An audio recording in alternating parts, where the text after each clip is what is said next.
फक्त 10 धावांनी सामना गेला आणि CSKच्या हातातून निसटला विजय.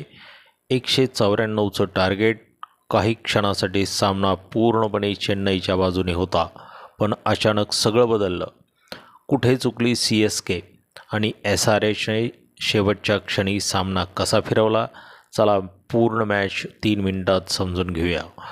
तर मंडळी, IPL 2026च्या 27व्या सामन्यात सनरायझर्स हैदराबाद आणि चेन्नई सुपर किंग्स आमनेसामने होते.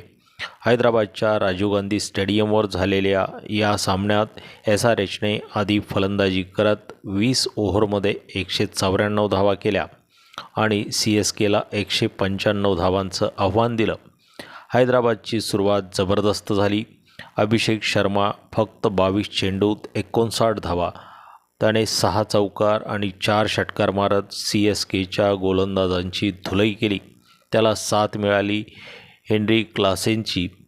39 चेंडूत 59 धावा. या दोघांमुळं SRHने मोठा स्कोर उभारला. जरी मधल्या फळीत विकेट्स पडल्या तरी सुरुवातीच्या धडाक्यामुळे 194 धावा उभ्या राहिल्या. 195 धावांचा पाठलाग करताना CSKची सुरुवात चांगली झाली नाही.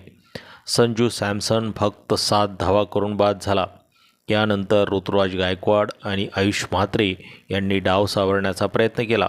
आयुष म्हात्रे 13 चेंडूत 30 धावा, ऋतुराज 19 धावा, पण दोघेही जास्त वेळ टिकू शकले नाहीत. सरफराज खानने 25 धावा केल्या, पण मोक्याच्या क्षणी तो बाद झाला.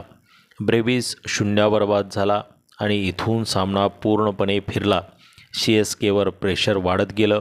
शेवटी शिवम दुबेने सामना जिंकवण्याचा प्रयत्न केला, पण ते अपुरं ठरलं.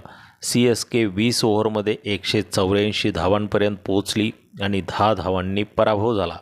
तर तुमच्या मते CSKची सर्वात मोठी चूक काय होती? टॉप ऑर्डर, फ्लॉप की मिडल ऑर्डरवरती प्रेशर? कमेंटमध्ये तुमचं मत नक्की सांगा आणि अशाच IPL अपडेट्ससाठी चॅनलला सबस्क्राईब करा.